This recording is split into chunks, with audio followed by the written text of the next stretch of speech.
Vamos abrir então nossas Bíblias em Marcos, capítulo 16, por favor. Vamos ler a partir do verso 4. Marcos 16, vamos ler a partir do verso 4. E olhando, viram que a pedra já estava revolvida, pois era muito grande. Entrando no túmulo, viram um jovem assentado ao lado direito, vestido de branco, e ficaram surpreendidas e atemorizadas.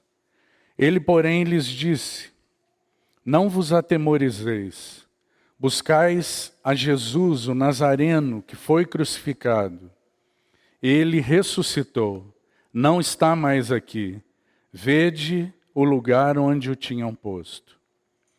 Mas ide, dizei a seus discípulos e a Pedro que ele vai adiante de vós para a Galiléia. Lá o vereis, como ele vos disse.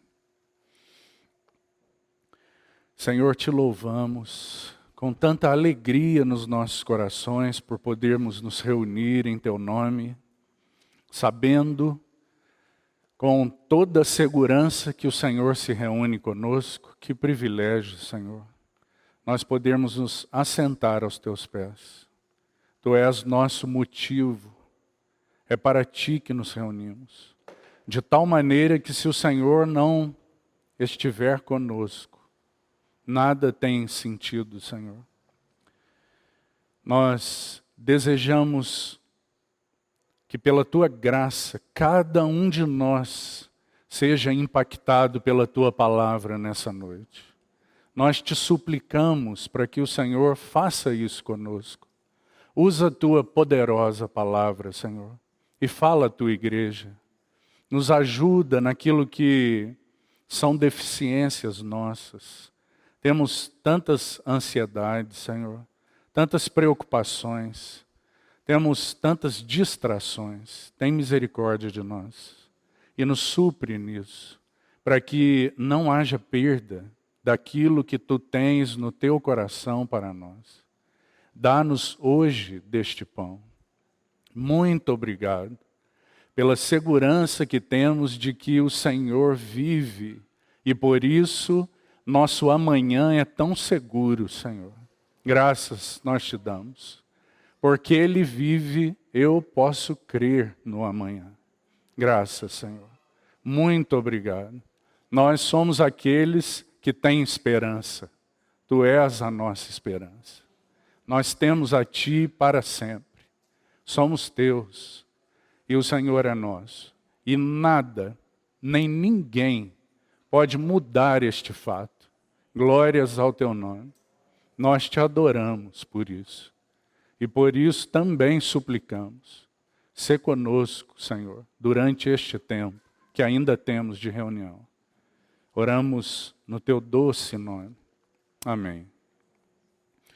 Nós, na semana passada, então, meus irmãos, iniciamos algo sobre esses textos finais do Evangelho de Marcos, que abordam aí de forma mais assim, apenas colocando de forma mais resumida, abordam a respeito da ressurreição e da ascensão do Senhor.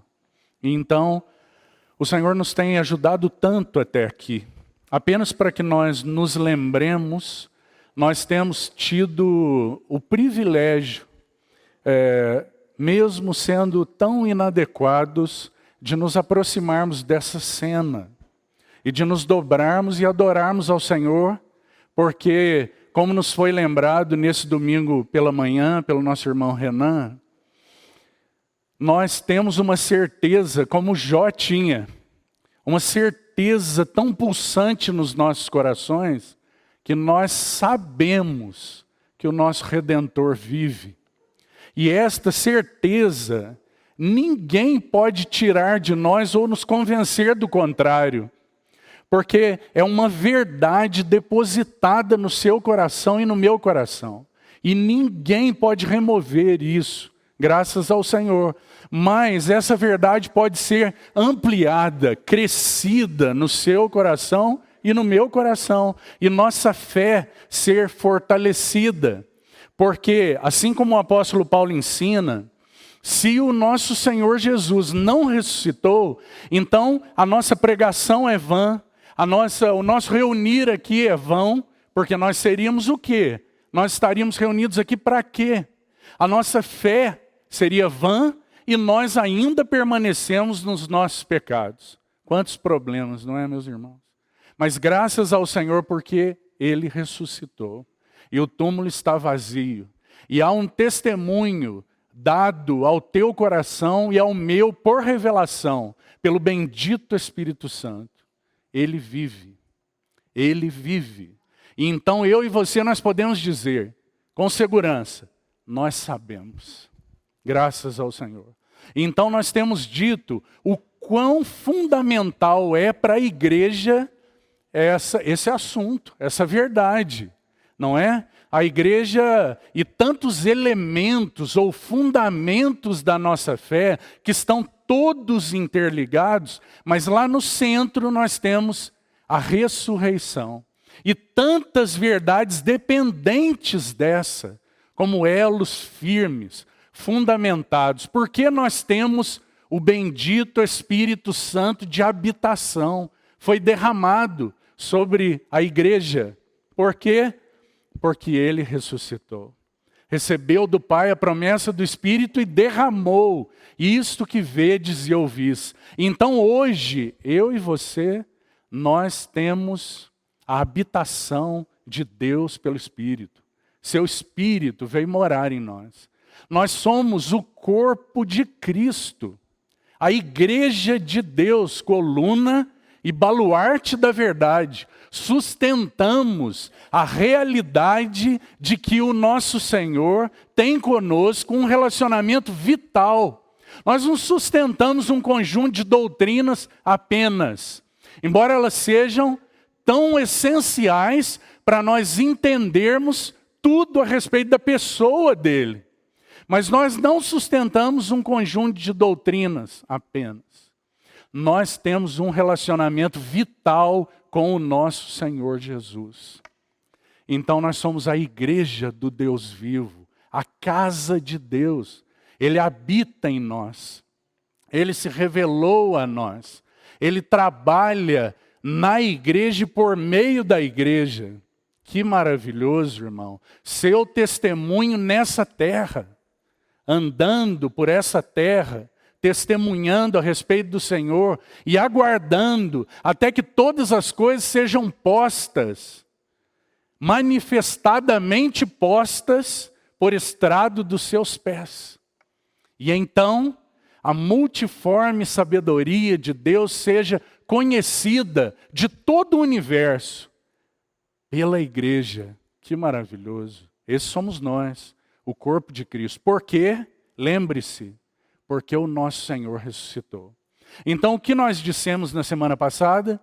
Que, embora haja um testemunho do Espírito no seu coração e no meu, e nós não precisemos de convencimento por evidências externas de que o nosso Redentor vive, ainda assim, Ele preservou tantas evidências seguras, históricas, de que Ele ressuscitou. E esse fato não pode ser negado, a não ser que a história seja negada. Não pode ser negado, graças ao Senhor. Então nós nos lembramos de algumas dessas evidências na semana passada. Mas o que eu gostaria de fazer hoje, então até aqui, é só para trazer a tua memória. Espero que o Espírito Santo tenha semeado muitas coisas no seu coração já. O que eu gostaria de fazer nessa noite é que nós olhássemos para aspectos muito maravilhosos, implicações gloriosas por causa da ressurreição. Porque ele ressuscitou, então nós temos fatos gloriosos que a Bíblia nos ensina e que têm implicações diretas sobre as nossas vidas, sobre o testemunho do Senhor, que é a igreja. Então, porque nós olhamos e sabemos, existem evidências de que aquele túmulo está vazio, então nós temos tantas implicações gloriosas. E eu me encargo nessa noite nós olharmos para isso, então buscarmos alguns textos que nos ajudem para ver aspectos maravilhosos. Basicamente, nós vamos ver 3 aspectos. Então, o primeiro aspecto maravilhoso relacionado à ressurreição é que a ressurreição, ela esclarece, ela lança luz, projeta uma luz maravilhosa sobre a cruz, meu irmão. Há um servo do Senhor, tremendo homem de Deus, um dos grandes conhecedores e ministros da palavra, da história do povo de Deus. Ele usa a expressão transfigura. Ele diz que a ressurreição transfigura, abre lembre-se da transfiguração, o que aconteceu naquele monte? Abriu-se uma fresta da glória velada do Senhor Jesus, para que aqueles que estavam ali pudessem ver algo a respeito de quem ele era. O que esse irmão diz é que a ressurreição, ela transfigura, abre, lança luz, revela para nós algo maravilhoso sobre o que é a cruz do Calvário. Sobre esse mistério glorioso, irmão. Sobre essa obra tremenda. Então, a ressurreição projeta luz sobre a cruz. E esse é o primeiro aspecto que eu gostaria de olhar com calma nessa noite. Segundo aspecto, a ressurreição, ela comprova o ensino do Senhor Jesus. A ressurreição, ela vindica, ela garante, ela comprova os ensinamentos do Senhor em tantos aspectos. Tantos ensinamentos do Senhor, eles se tornaram absolutamente claros, impactaram a vida daqueles discípulos e seguem impactando a igreja há 2000 anos, meu irmão. Por quê? Porque ele ressuscitou. A ressurreição comprova, ela não dá crédito para o que o Senhor ensinou, porque o que ele ensinou é de peso e de valor sempre, independente de qualquer coisa, porque foi ensinado por ele, e ele é a verdade. Mas a ressurreição comprova como testemunho para nós que os seus ensinos são verdadeiros. Irmão, o Senhor Jesus, quando ressuscitou, ele não ressuscitou, pense nisso, para obter mais glória, porque ele já tem toda a glória. Ele não ressuscitou e porque ressuscitou passou a ser mais glorioso. A ressurreição, ela evidencia a tal ponto, ela lança luz para nós, a tal ponto que Paulo diz, ele ressuscitou para ou por causa da nossa justificação. Paulo atrela aquele fato à nossa justificação. Não porque ele precisasse de mais glória, porque ele já é todo glorioso. E o terceiro aspecto, então, que eu gostaria que nós olhássemos, é que a ressurreição, ela interpreta, lança luz renovada, por assim dizer, sobre a pessoa do Senhor Jesus. Ela vai trazer algo maravilhoso a respeito da pessoa dele. A partir daquele momento em que os discípulos passaram a experimentar, a ver, a perceber aquele fato, mas principalmente 40 dias depois, quando o Espírito Santo desce sobre a igreja. E então, irmãos, aqueles que eram ratinhos medrosos, que temiam a cruz, eles passam a ser servos tão úteis, leões nas mãos do Senhor para a pregação da palavra e para anúncio desta obra maravilhosa. Então, são 3 aspectos que eu gostaria que nós juntos passássemos por eles. Então vamos lá. O primeiro aspecto é um entendimento renovado a respeito da cruz. Uma luz é projetada sobre a cruz naquele momento em que o Senhor levanta de entre os mortos. Porque, irmão, pense comigo, num primeiro plano, a cruz era objeto de medo para os discípulos. Eles temiam a cruz era algo vergonhoso, a cruz era um escárnio. De maneira nenhuma eles imaginavam que o caminho para os propósitos de Deus fosse a cruz. Eles não conseguiam entender isso. A cruz era objeto de medo para eles. Medo terrível, não somente por eles, mas também pela vida do Senhor, porque toda pessoa que estava debaixo da tutela do Império Romano sabia o que significava uma morte por crucificação. Todas as pessoas sabiam. E os discípulos, eles tinham horror à cruz. Eles temiam a cruz. Como que nós sabemos disso, irmão? Porque se você olhar para os momentos em que o Senhor passa a anunciar a cruz para eles naturalmente reagiram muito mal. Eles reagiram com muito medo. A primeira vez que o Senhor anunciou a cruz para eles, foi o momento em que ele disse assim: não se turbe o vosso coração. Porque eles imediatamente foram invadidos de muita tristeza. Quando ele disse: olha, eu vou para Jerusalém. O Filho do Homem foi designado para ir a Jerusalém. E para em Jerusalém sofrer, ser maltratado, ser morto, crucificado e ressuscitar ao 3º dia. Quando o Senhor anunciava isso para eles, o coração deles se enchia de medo, porque eles temiam a cruz. Então a primeira reação diante da cruz era medo. Eles tinham muito medo. Pedro, numa dessas vezes, todos os irmãos se lembram, e é muito oportuno nós nos lembrarmos aqui. Por quê?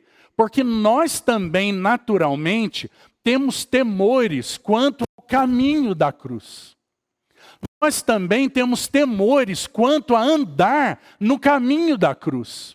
E quando a ressurreição do Senhor é então pregada e é trazida aos nossos corações de maneira renovada, nós passamos a compreender melhor a cruz.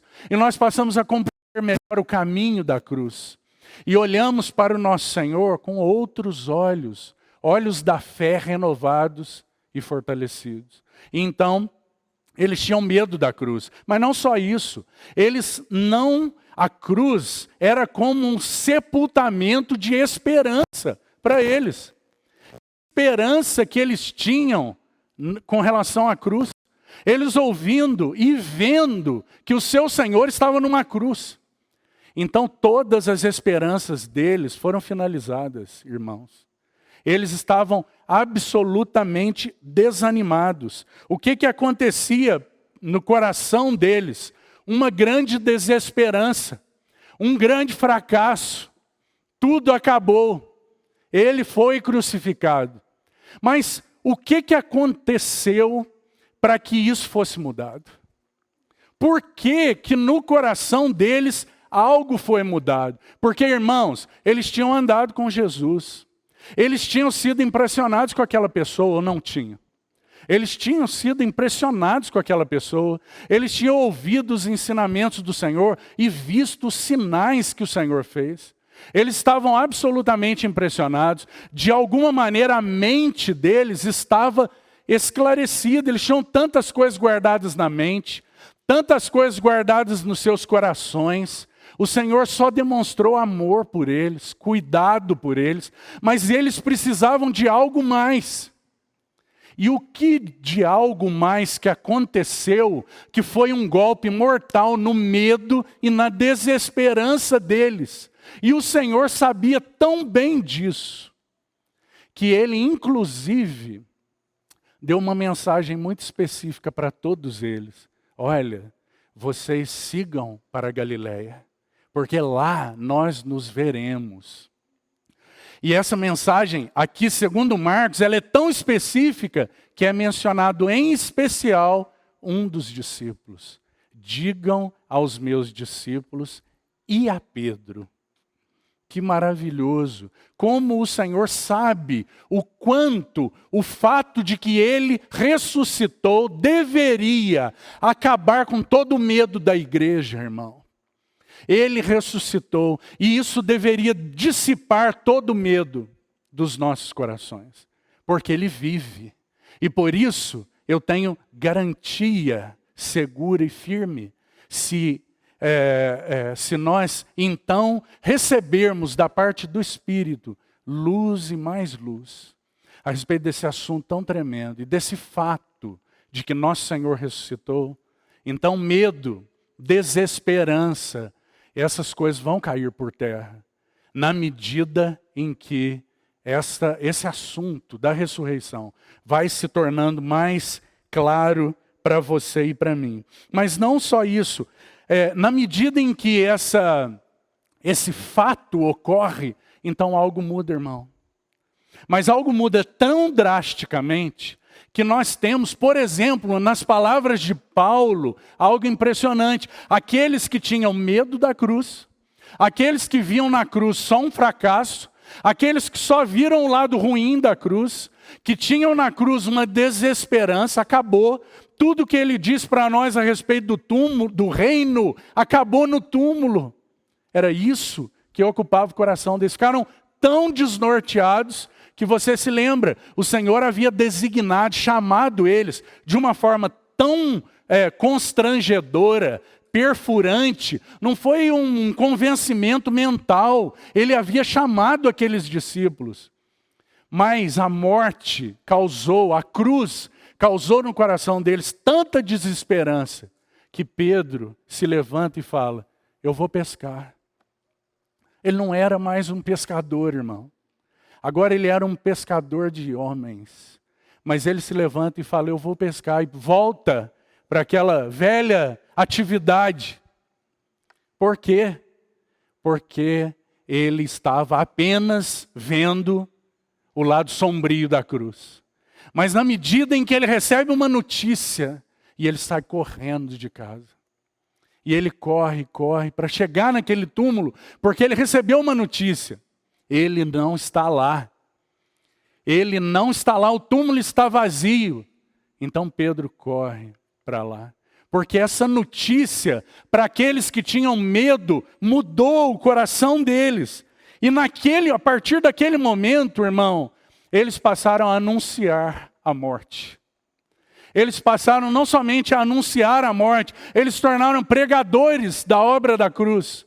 Mas não só isso, Paulo vai dizer aos Gálatas, porque eu não me glorio em mim mesmo, mas na cruz de Cristo.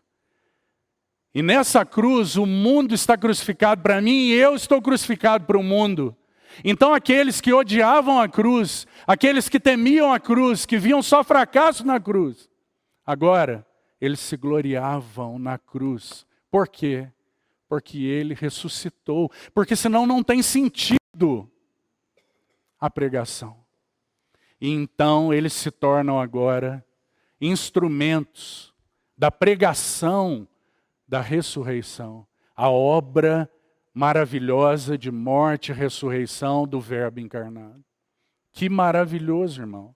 Porque quando nós olhamos para esses homens, não somente houve um momento em que tudo mudou para eles, mas isso gerou uma transformação genuína e verdadeira na vida deles. Então, quando nós olhamos para esses homens do Novo Testamento, autores do Novo Testamento, vamos pensar primeiro em Tiago, que escreveu a epístola. Você sabe que o Tiago, que escreveu a epístola, é meio-irmão de Jesus. Ele não cria no Senhor Jesus no início. Quando você vê o Senhor Jesus já no seu ministério público, né? Não estamos falando dos dias de anonimato, mas o Senhor já tinha iniciado seu ministério público e João, o evangelista, vai relatar que os seus irmãos não criam nele. Você se lembra? Isso está no capítulo 7 de João. Os seus irmãos não criam nele. E dentre esses irmãos está Tiago. Por que mudou a perspectiva? Ou o que mudou completamente a perspectiva de Tiago a respeito desse homem? Alguma coisa aconteceu, meu irmão. E o que aconteceu? Ele não está aqui. O túmulo está vazio. Ele ressuscitou. E então, esse que em João 7,25 tem um relato lá. Seus irmãos não criam nele. Agora, abre comigo, por favor, na epístola de Tiago. Porque algo aconteceu para que você tenha uma epístola maravilhosa dessa. E um servo, um instrumento do Espírito, como Tiago.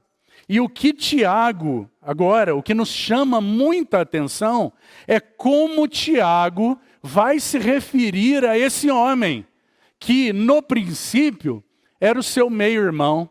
Tiago possivelmente estava no meio de todos aqueles que diziam assim, não é esse o filho do carpinteiro, que nós conhecemos sua mãe, seu pai, seus irmãos?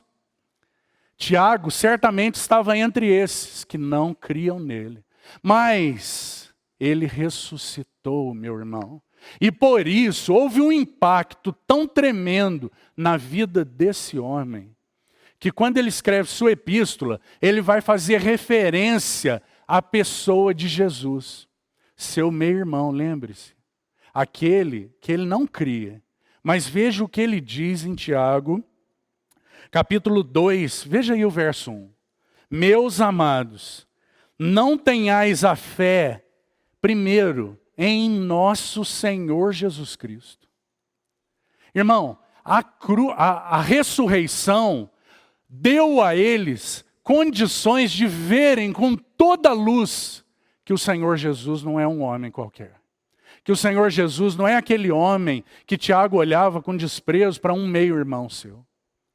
A ressurreição deu a ele, Tiago, condições de contemplar o Senhor Jesus Cristo. Então agora ele diz, não tenhais a fé em nosso Senhor Jesus Cristo. Agora, tem entre vírgulas aí uma expressão que ele usa a respeito do Senhor Jesus. Porque ele foi capaz de usar uma expressão como essa? Porque o Senhor Jesus ressuscitou. E isso foi tão impactante para ele, que a expressão é Senhor da glória. É a tradução. Você sabe que no original seria uma expressão ainda diferente. Não que essa não seja uma boa referência, mas no original seria apenas a glória. E não Senhor da glória, como se ele tivesse a glória. É a tradução que nós temos aí. Melhor, Tiago diz, a fé, não tenhais a fé no nosso Senhor Jesus Cristo, vírgula, a glória. Que maravilhoso, irmão. Por que esse homem pôde dizer isso? Porque agora ele é um pregador, alguém que anuncia a glória daquele homem. Aquele que, assim como João, ele pôde ver, ele pôde conhecer, ele pôde apalpar. Certamente, usemos a nossa imaginação, Tiago brincou com ele. Mas agora, ele ressuscitou. E há uma luz projetada sobre ele. E essa luz diz para Tiago, ele é o Senhor Jesus Cristo, a glória. Que maravilhoso, irmão. Mas não só Tiago, o apóstolo Paulo era outro judeu que olhava para Jesus como aquele charlatão, aquele embusteiro que havia sido crucificado. E agora, um perseguidor da igreja. Isso é o que ele era, um feroz perseguidor da igreja. Mas o que nós vemos acontecer, irmão, e aí para isso, você precisa abrir comigo em 1 Coríntios capítulo 15. Há uma referência sobre Tiago aí, que eu queria apenas mencionar, para fortalecer o que acabei de te falar. Veja que Paulo vai dizer aí no verso 7, 1 Coríntios 15, 7, ele diz assim: depois foi visto por Tiago. É o Tiago, meio-irmão dele. É o Tiago que se referiu a ele como a glória. Então Paulo está nos dizendo que o Senhor Jesus ressurreto apareceu a Tiago. E isso mudou tudo, irmão, você vê? Mudou absolutamente tudo. Agora, o apóstolo Paulo também vai relatar que, verso 8, afinal, depois de todos, foi visto também por mim. Foi visto também por mim como um nascido fora de tempo. Irmão, esse versículo, essa cena, esse episódio da vida de Paulo, nós sabemos que é uma mudança radical de curso da vida desse homem. Radical. Ele estava indo para Damasco com cartas para prender e matar cristãos. Mas o que acontece? O ressurreto aparece para ele. O ressurreto se apresenta para ele naquela estrada e diz para ele: Saulo, Saulo, por que me persegues? Que coisa sondadora. E o que isso fez com esse homem? Mudou sua vida, irmão. Mudou sua vida para sempre. E ele se tornou uma testemunha fiel do Senhor Jesus ressurreto por toda a sua vida, entregando inclusive sua vida e se vendo digno e feliz, como todos esses que foram impactados por essa ressurreição. Agora, esses que eram tão temerosos, eles estavam felizes por poderem sofrer por causa do nome do Senhor Jesus, que ressuscitou de entre os mortos.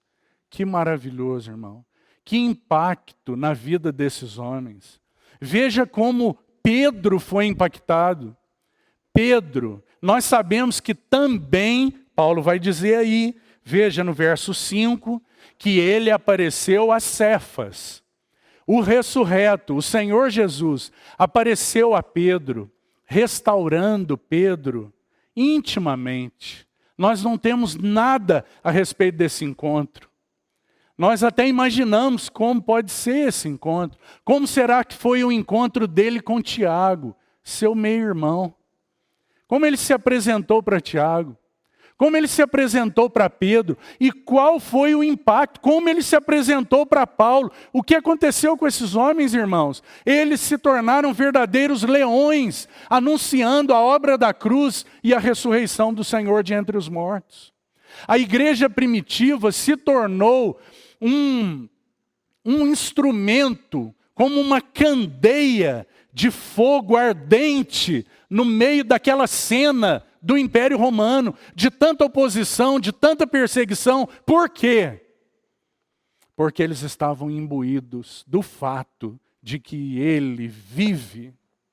E por isso eles realmente se tornaram instrumentos vigorosos. Houve uma mudança.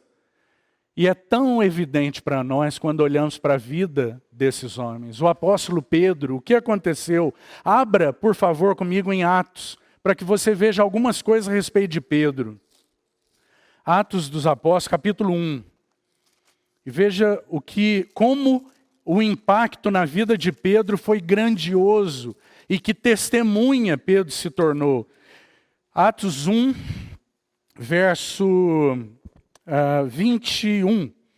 Veja que a partir do verso 16, irmãos, nós estamos vendo Pedro se levantando no meio daquele grupo que tinha, então, que estava reunido ali. E Pedro, ele está mencionando a necessidade de que fosse designado um apóstolo, já que eles eram 11, e então Judas Iscariotes, nós sabemos, Pedro então se levanta para que fosse então escolhido um novo apóstolo ali, junto com eles, junto com os 11.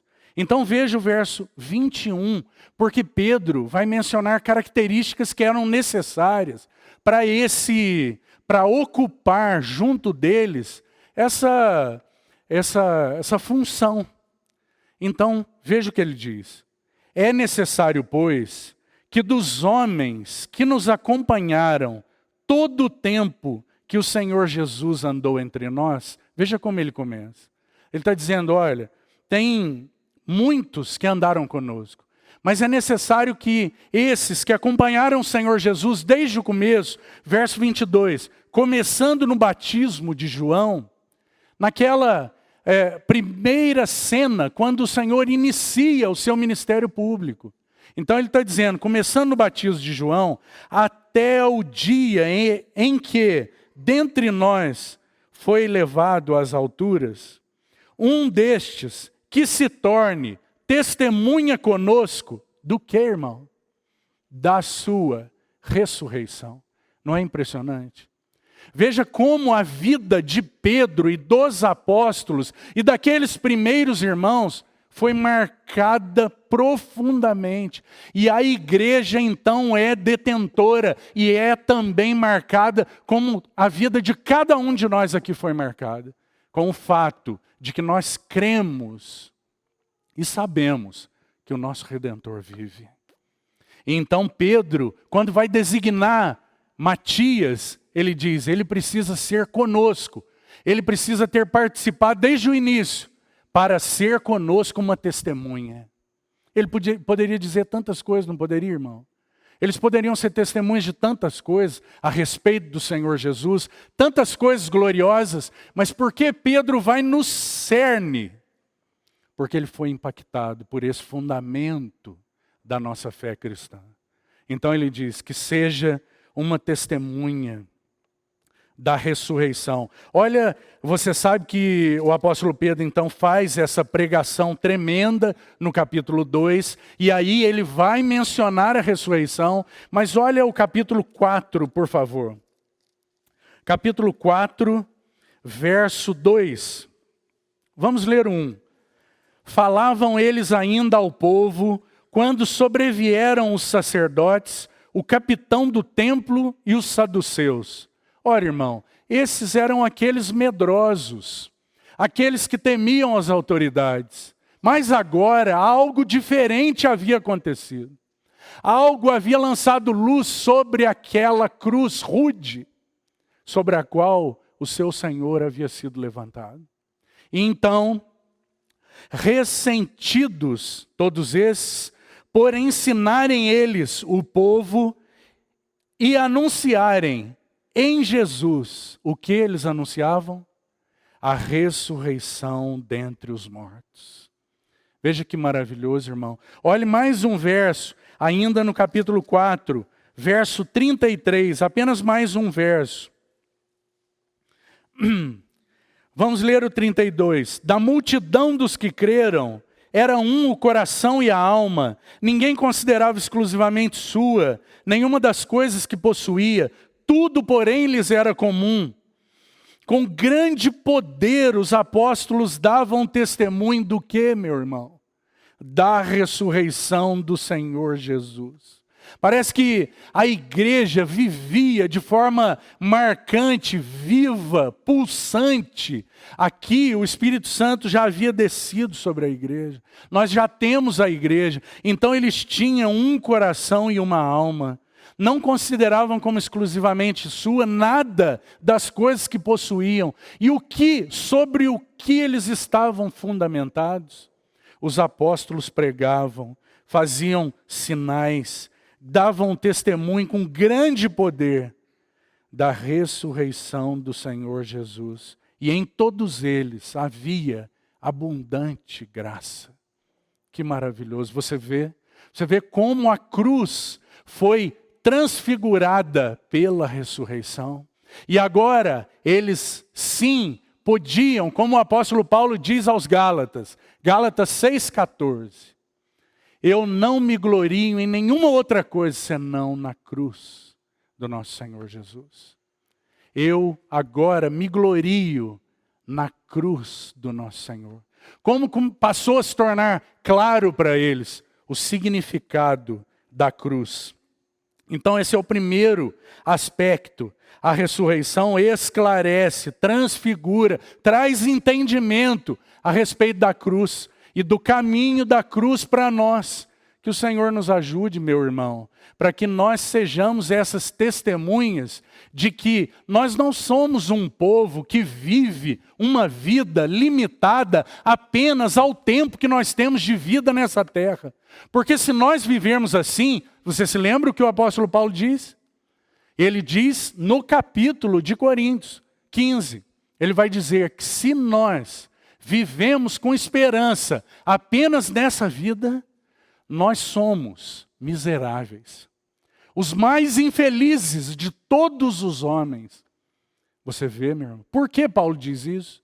Porque se nós somos aqueles que creem que Ele ressuscitou dentre os mortos, e que, portanto, nossa fé é segura, e a pregação de que Ele tem uma aliança eterna conosco, ela é garantida, fidedigna, para sempre. Então nós somos essas testemunhas, que sem medo nenhum, podemos anunciar isso. Com toda a esperança, podemos anunciar isso. Você vê porque o impacto e o testemunho de conversão do império através da igreja primitiva foi marcante? E porque ao longo dos anos o testemunho da igreja vem perdendo sua força? Porque a igreja vive muito do testemunho do Senhor, do chamado cristianismo nos nossos dias, vive com raízes bem fincadas nessa terra. Como se nossa esperança fosse neste tempo, em comer o melhor daqui, em ter o melhor, em vivermos da melhor maneira possível. O apóstolo Paulo diz que aqueles que não criam na ressurreição são os que dizem: comamos, bebamos, vivamos da melhor maneira, porque daqui a pouco nós vamos morrer. E então tudo vai se acabar. Mas graças ao Senhor, porque nós cremos que Ele ressuscitou. E que, portanto, nós fomos ressuscitados com Ele. É o que o apóstolo Paulo diz.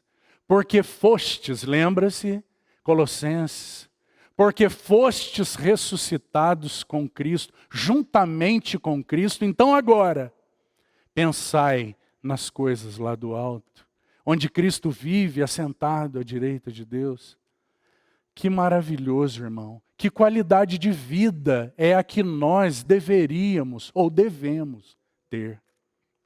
Então, quando nós olhamos para esses apóstolos, para esses primeiros irmãos, nós vemos algo pulsante no coração deles.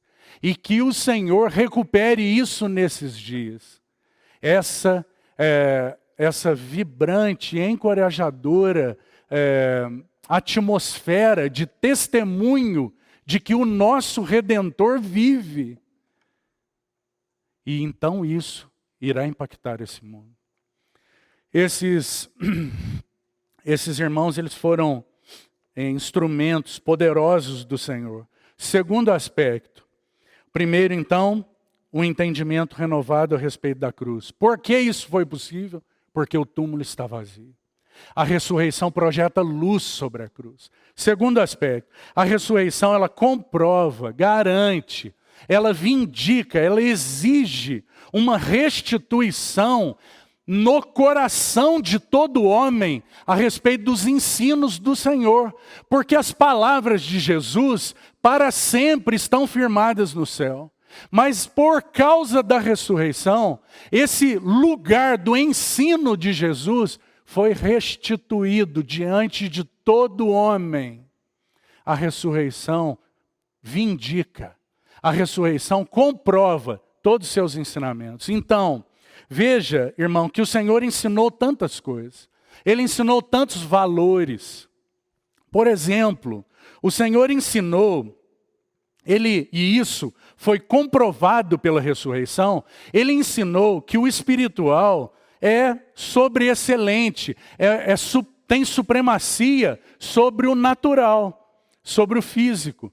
Que nós deveríamos, por exemplo, buscar em primeiro lugar o reino de Deus e com todo o nosso coração, que todas as demais coisas seriam acrescentadas. O que ele está ensinando? Que o espiritual tem supremacia sobre o natural, sobre o físico. Ele chamou todos os seus discípulos, todo homem, a compreender isso, porque ele viveu dessa maneira. Ele ensinou que o espiritual tem supremacia sobre o natural. E, irmão, nós somos aqueles que temos recebido por sua palavra e pelo Espírito também ensino como esse. Quantas coisas nos têm sido faladas a respeito dos ensinamentos do Senhor. E que quando o Senhor ressuscitou, isso foi absolutamente renovado para aqueles primeiros irmãos. E porque ele ressuscitou, nós também temos garantia.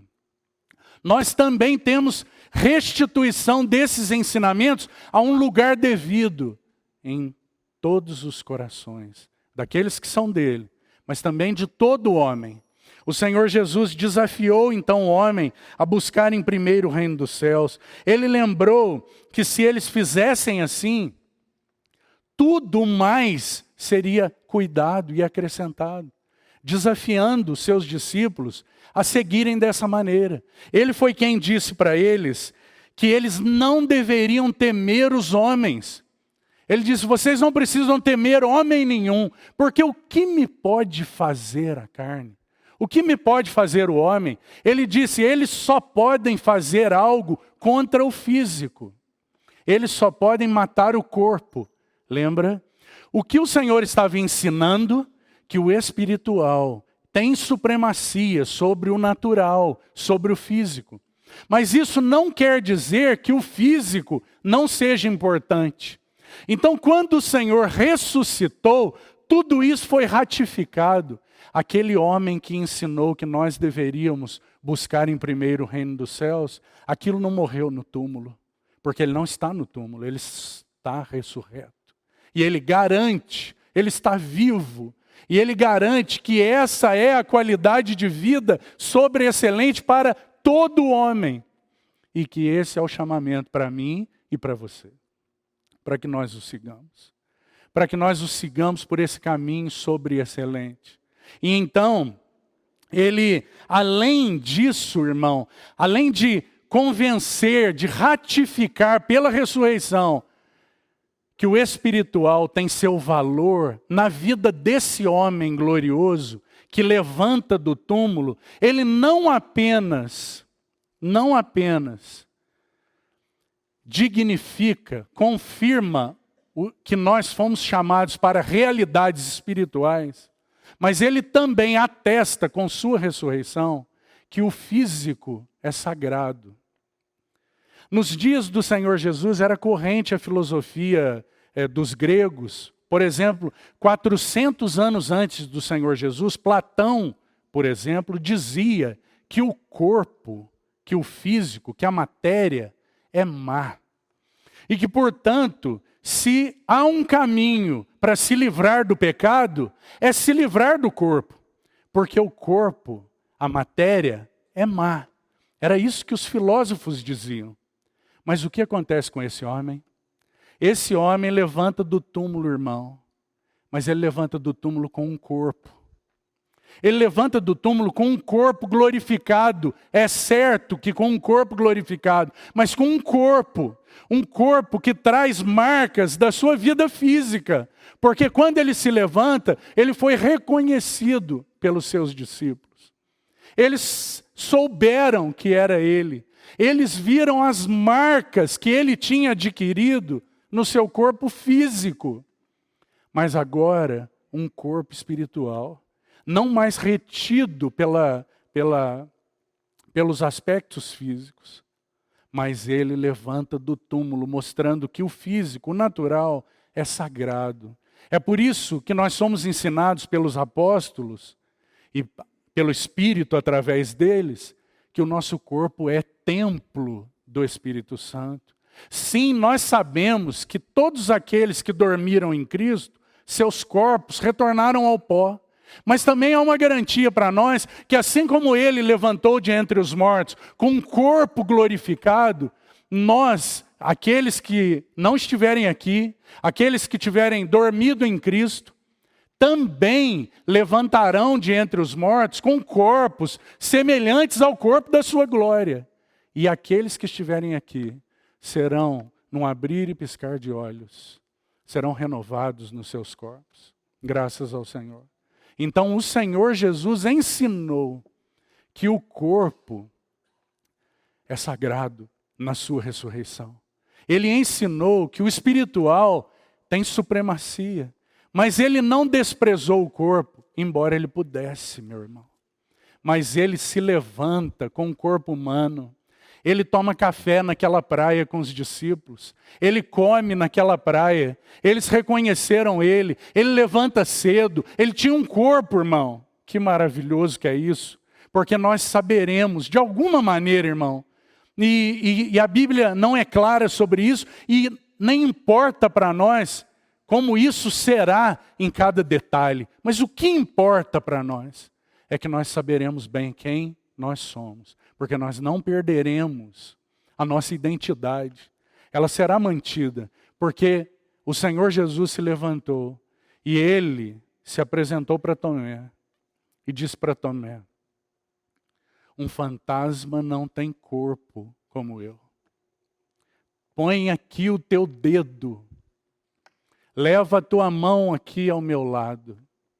Um fantasma não tem carne e ossos, como vedes que eu tenho. Então, aquele corpo se levanta, glorificado de entre os mortos. Então, o que o Senhor Jesus ensinou para eles foi garantido, comprovado, veio para um lugar nos corações deles, agora adequado. E eles se tornaram testemunhas tão vibrantes, irmão. Mas não só isso, o Senhor não ensinou só isso. O Senhor ensinou para eles também valores, outros valores, valores morais. O Senhor ensinou e desafiou eles desde o primeiro momento a viverem uma vida santa. O Senhor os convocou a viverem uma vida de santidade. Eles foram desafiados a isso. E porque nós sabemos que na ressurreição do Senhor, a santidade, nós temos a glória da santidade, da vida santa. Por quê? Porque ele não pôde ser retido pela morte. O pecado foi destruído naquela vida preciosa que entrou na morte, pois nele não há pecado. Agora, irmão, tudo relacionado ao pecado, a acusação do pecado, não mais do que isso, a culpa do pecado, a condenação do pecado, tudo isso foi destruído naquela obra gloriosa. E o apóstolo Paulo pode se levantar como um ministro e dizer: nenhuma condenação há para os que estão em Cristo Jesus. Por que ele diz isso? Porque ele entregou sua vida na morte, mas ressuscitou, graças ao Senhor. Que obra maravilhosa. Ele conclamou, desafiou, ele chamou todo homem insistentemente para uma vida de pureza. O Senhor foi quem desafiou aqueles homens. Então, na vida do Senhor Jesus, nós não temos agora um eco, como tivemos por todo o Velho Testamento, um eco daquelas palavras de Levítico 20. Sede santos, porque o vosso Deus é santo. Aquelas palavras a respeito do nosso Deus que foram contempladas na visão de Isaías. Quando viu o trono, o que ele viu? Ele viu o trono, a glória de Deus e os querubins. E o que eles podiam fazer ao redor daquele trono? Eles só podiam entoar algo. E o que eles diziam? Santo, santo, santo. Mas aquilo que era apenas uma visão de Isaías, um eco na vida de tantos servos no Velho Testamento, agora é uma manifestação gloriosa na pessoa do Senhor Jesus. Sede santos, porque o vosso Deus é santo. Um chamado insistente à pureza, um desafio a viverem vidas puras. Você se lembra no Sermão do Monte? Quando o Senhor olha para os seus discípulos, aquele é um sermão mais íntimo, não é para a multidão. Ele diz, se a vossa justiça, não esse, o sentido da palavra lá é pureza, um dos sentidos da palavra justiça. O Senhor olha para eles e diz, se a vossa justiça não excederem muito a dos escribas e fariseus, você se lembra? Que desafio o Senhor lançou a respeito de uma vida de santidade. Quando ele se levanta de entre os mortos, certamente brilhou com nova e renovada luz no coração daqueles discípulos, de que a vida de santidade vale a pena, de que a vida de santidade é o caminho para todos aqueles que foram chamados por ele, de que a vida de santidade é a vida daqueles que desejam ver a Deus, porque do contrário, ninguém verá a Deus. E o apóstolo Paulo, então, nos encoraja, como nós sabemos na sua epístola. Mas não só isso, meu irmão. Além do valor moral da santidade, o Senhor Jesus também, através daquela cruz, e vale fazer uma ressalva aqui, que nós temos tantos valores morais pregados, ensinados por Ele, que nós poderíamos estar citando aqui. Eu é que estou escolhendo apenas 2, mas tantos valores morais. Existem tantos ensinos relativos a princípios que o Senhor ensinou, não somente que o espiritual tem supremacia sobre o natural, de que o corpo físico é sagrado, não somente essas coisas. O Senhor ensinou tantas coisas que ganharam luz renovada através da ressurreição. Mas, reforçando ainda, a ressurreição lança luz sobre a vida de santidade para eles. Aquele que viveu vida santa, que foi desprezado, foi morto, foi levantado de entre os mortos. E isso então trouxe para o coração deles uma marca pulsante de que vale a pena andar pelas pisadas desse homem. De que o caminho para nós é seguirmos o Cordeiro por onde quer que ele vá. De que o caminho para você e para mim é vivermos uma vida de santidade. É permitirmos que a espada de Deus, sua palavra, limpe nossas vidas. Que essa água poderosa jorre e lave nossos corações, nossas mentes, para vivermos vida santa. Por quê? Porque ele ressuscitou. E ele vindicou, garantiu, comprovou que a vida de santidade é para toda a eternidade. Graças ao Senhor. Mas não só isso. Também na ressurreição, nós temos a glória de um princípio moral, não só a santidade. Porque há um desafio à vida de santidade. De tal maneira que Paulo diz assim, olha, quando Paulo vai falar sobre isso aos Romanos, por exemplo, ele diz assim, olha, nós sabemos que a graça foi derramada sobre os muitos pecados. E onde abundou o pecado, superabundou a graça. Mas então nós não podemos agora viver pecando para receber mais graça, porque isso estava sendo dito lá por aqueles falsos apóstolos. Então Paulo diz, não, de maneira nenhuma. Como viveremos nós agora no pecado? Nós, os que para ele morremos, é o que Paulo vai dizer. Nós agora vivemos para aquele que por nós morreu e ressuscitou. Então nós vivemos vida nova. E aquele que está em Cristo é nova criatura. E aquele que está em Cristo vive novidade de vida. Que maravilhoso, irmão. Porque aqueles primeiros irmãos, eles experimentaram transformação profunda nas suas vidas. E nós também temos a necessidade de dar o mesmo testemunho vibrante. O mesmo testemunho de transformação genuína, verdadeira, nas nossas vidas. E o Senhor Jesus, então, não apenas ensinou o princípio moral da santidade, E os seus discípulos então passaram a pregar e a experimentar isso, uma vida nova, compungida a uma vida de santidade, por causa de Cristo. Mas não somente isso, o Senhor também, na ressurreição, houve uma garantia, talvez seja a melhor palavra que eu encontro aqui, uma garantia do perdão de pecados. Irmão, parece que são duas coisas que se chocam, não é? Vida de santidade, o Senhor Jesus levantou e lançou luz à glória da vida santa. Porque aquela vida que não tem pecado se levantou de entre os mortos. Destruiu o pecado. Aquela vida santa destruiu a culpa do pecado. Destruiu a condenação do pecado. Levantada de entre os mortos. Porque a morte não pôde retê-lo. Porque nele não há pecado. Mas não só isso. Ele também anuncia, pela ressurreição, a garantia do perdão de pecados. Os pecados não são perdoados por causa da ressurreição.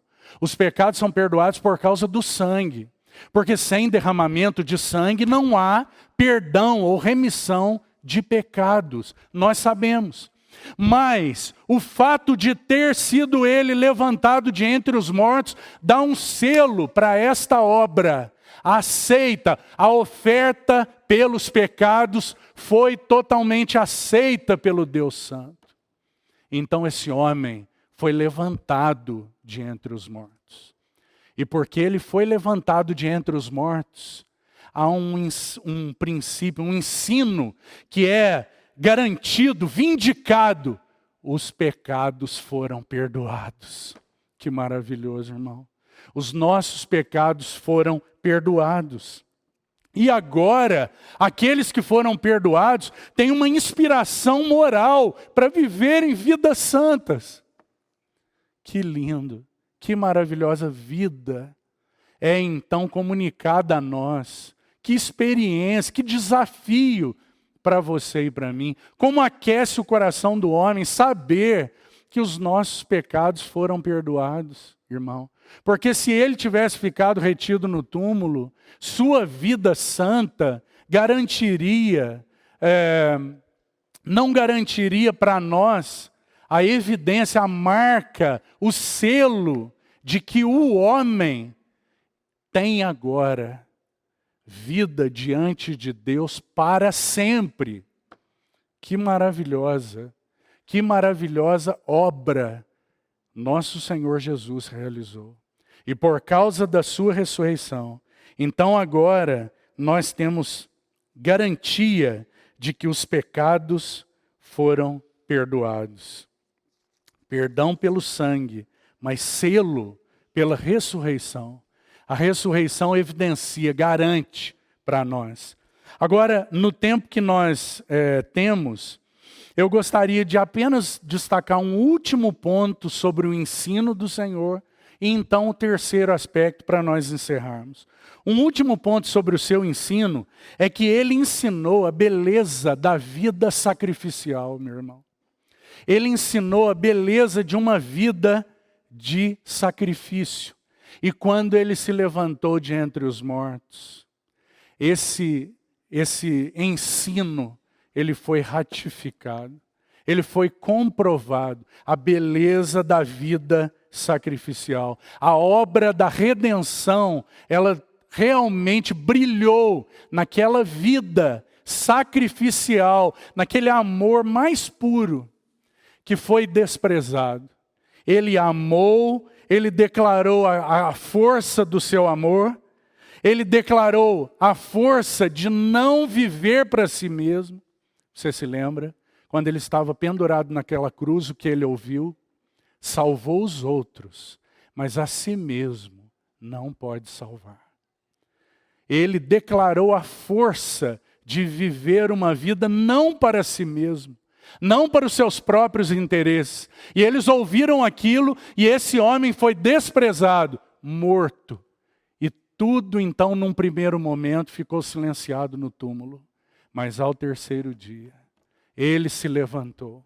E essa vida sacrificial, então foi agora essa beleza dessa vida foi evidenciada. A garantia de que eu e você recebemos da parte dele um desafio. Todo aquele que quiser ser meu discípulo. Você se lembra? A si mesmo se negue. Tome a sua cruz e siga-me. Ele nos ensinou o caminho da vida sacrificial. Mas quando ele se levantou daquela cruz, então há uma garantia de que esta vida sacrificial triunfa, meu irmão. De que esta vida sacrificial triunfa. Se nós queremos ter vida e vida abundante, há um caminho para nós. Nós precisamos amar mais a Ele do que a nós mesmos. Nós precisamos aprender a negar a nós mesmos e seguir o Senhor. Nós precisamos amar mais a vontade dEle do que a nossa vontade.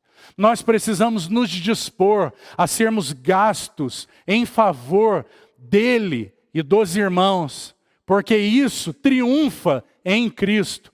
É a vida triunfante do Senhor sendo gerada de uma vida sacrificial. Que qualidade de vida é essa para a qual o Senhor tem nos chamado? Marido e mulher, se nós não aprendermos a viver assim, não haverá vida abundante nas nossas casas. Pais e filhos, se nós não aprendermos a viver assim e a seguirmos esse caminho da vida sacrificial, ou em outras palavras, que há tantos anos tem sido dito para nós, o caminho da cruz, não haverá vida abundante, meus irmãos. Mas o Senhor Jesus ressuscitou, comprovando para nós que o ensino de que uma vida sacrificial, um amor capaz de entregar-se, ele gera muito fruto, graças ao Senhor. Porque agora ele, que levantou-se dos mortos, pode olhar o fruto penoso do seu trabalho e ficar alegre e satisfeito. Graças ao Senhor. Agora, será que nós temos visto o fruto de uma vida sacrificial, de uma vida que segue o Senhor, não amando a si mesmo, mas amando a Ele, mesmo em face da morte, seguindo o Senhor por onde quer que Ele vá? Será que nós temos visto os frutos de uma vida assim, entre nós, ou na nossa própria vida? Esse ensino foi garantido pela ressurreição. Então você vê que necessário que é para nós ouvirmos a respeito disso. Olha, a garantia de que se você se dispuser a negar a si mesmo, você terá uma vida triunfante, uma vida vencedora, é que Ele entregou sua vida na morte e foi levantado de entre os mortos. E essa vida sacrificial triunfa sobre a morte e gera muito fruto, abundante fruto. Então esse é o terceiro aspecto do ensino do Senhor, que na ressurreição é comprovado, é apresentada a beleza da vida de sacrifício. Agora, para nós encerrarmos, irmão, eu gostaria de apenas mencionar alguma coisa sobre esse terceiro aspecto. A ressurreição, ela interpreta a pessoa do Senhor Jesus de uma maneira renovada. O Senhor Jesus, ele é colocado numa posição absolutamente diferenciada com a ressurreição. Abra comigo em Romanos capítulo 1. E nós iremos ler apenas 2 versículos e então encerramos. Romanos capítulo 1. Quando Paulo vai escrever aí o seu tratado, seu evangelho, digamos assim, o evangelho do Senhor Jesus, a carta aos Romanos, ele usa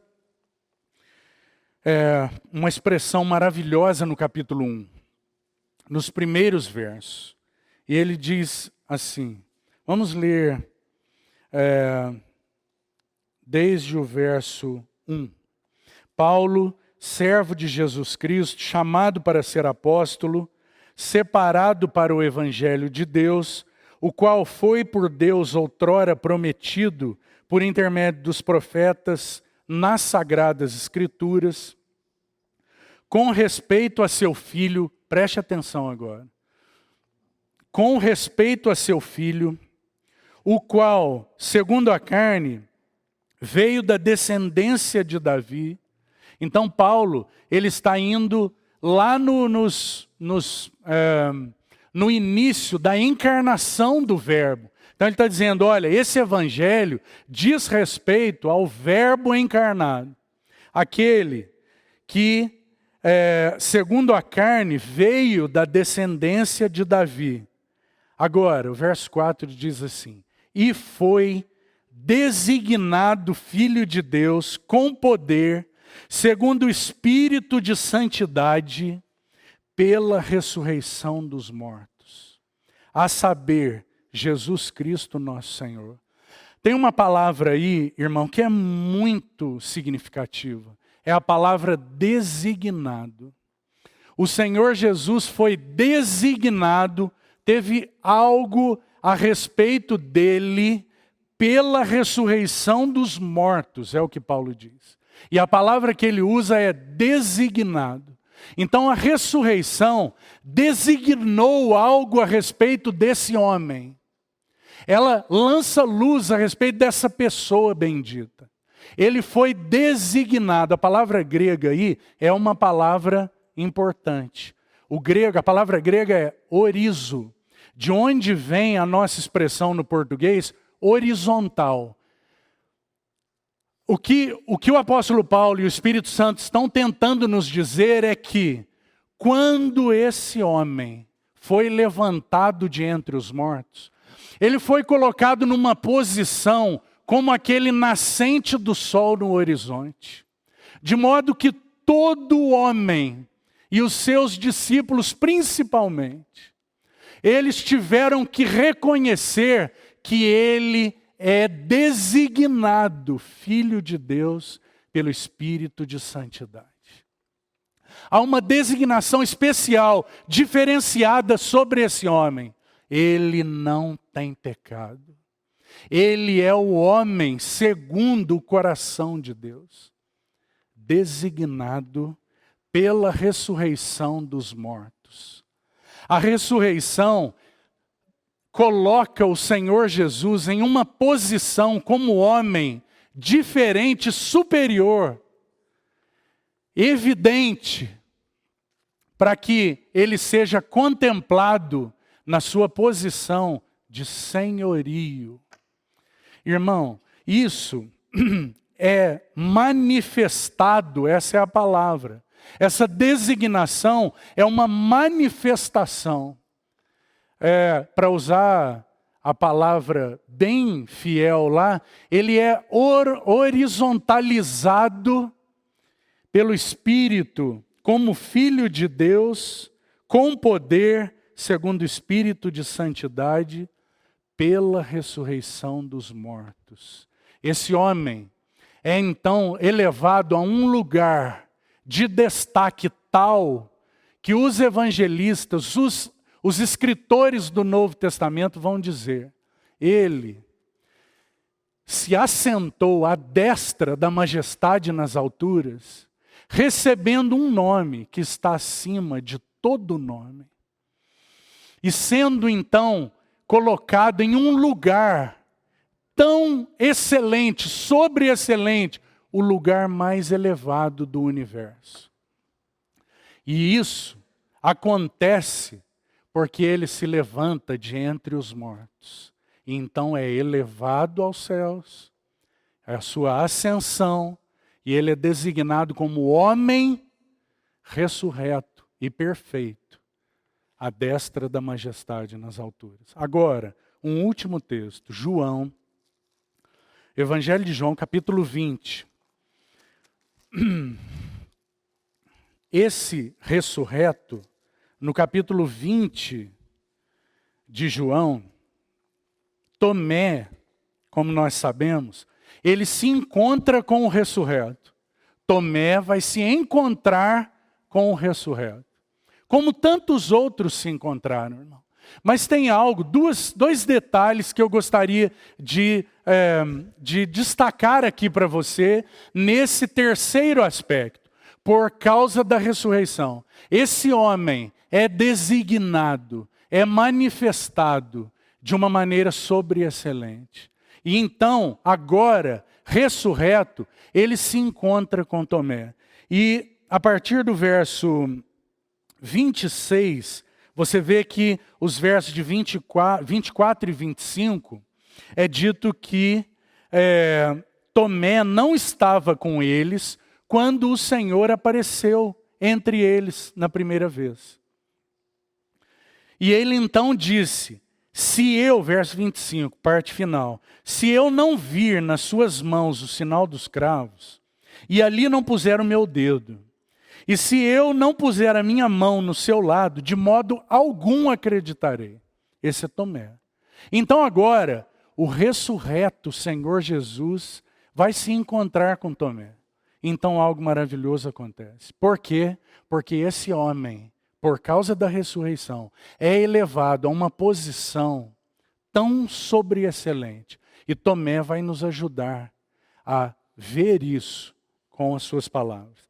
Verso 26. Passados 8 dias, estavam outra vez ali reunidos seus discípulos e Tomé estava com eles. Estando as portas trancadas, veio Jesus, pôs-se no meio deles e disse-lhes, paz seja convosco. E logo disse a Tomé, põe aqui o teu dedo, vê as minhas mãos, chega também a tua mão e põe-na no meu lado. Não sejas incrédulo, mas crente. Respondeu-lhe Tomé. O que Tomé responde diante do ressurreto, diante desse homem ressurreto agora, marcado pela vitória sobre a morte, com um corpo que Tomé pôde colocar a sua mão. E então agora, Tomé olha para ele e diz, Senhor meu e Deus meu. Esse homem agora ocupa a posição de Senhor, Senhor meu e Deus meu. A posição mais elevada dentro do que Tomé podia expressar como aquele que teve vencida a sua incredulidade. Que maravilhoso, irmão. A incredulidade de Tomé é vencida pelo ressurreto. Então, como Tomé expressa isso? Como Tomé nos ajuda no que se refere a essa posição sobreexcelente? Ele olha para ele e diz, Senhor meu e Deus meu. Agora, o segundo detalhe. O que o Senhor vai dizer? Há uma palavra do Senhor para nós. Para Tomé também. Mas há uma palavra gloriosa do Senhor para nós. Segue o texto e ele diz, disse-lhe Jesus, ele diz para Tomé, mas essa palavra ecoa para os nossos corações até hoje, meu irmão. E ele diz, porque me viste, crestes? Bem-aventurados os que não viram e creram. Que palavra maravilhosa que atinge o seu coração e o meu coração nessa noite. Com relação ao ressurreto, nós hoje podemos declarar, sem ter visto, Senhor meu e Deus meu. Graças ao Senhor. Esta é a glória da ressurreição. As implicações tão gloriosas sobre as nossas vidas e sobre a pessoa dele, sobre a obra dele. Que maravilhoso.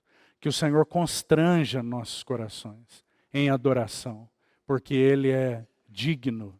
Ele foi elevado à posição mais sublime.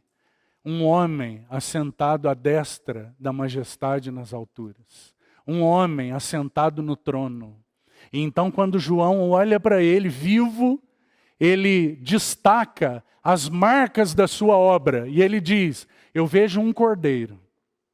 No meio há um trono. E no trono um cordeiro. Como que recentemente imolado.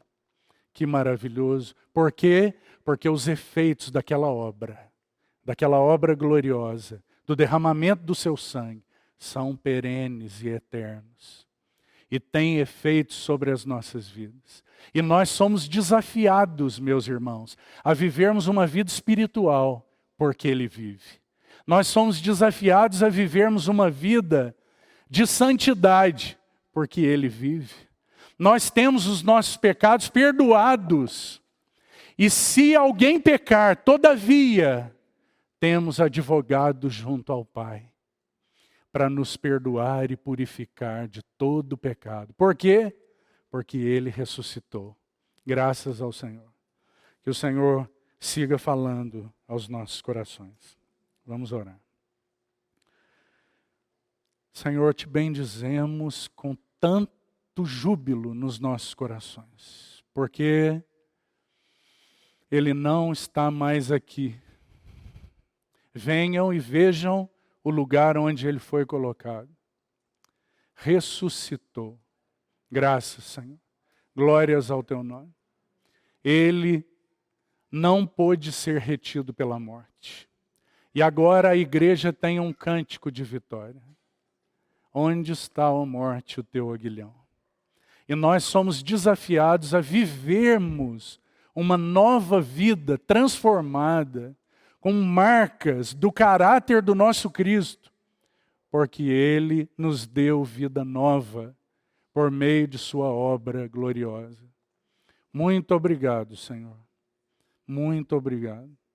Nos ajuda, por Teu Espírito, ministra a cada coração o quanto, o fato, o alicerce, o fundamento seguro da ressurreição garante nossa vida de união contigo, Senhor, para sempre, para sempre. Bendito seja o Teu nome. Amém.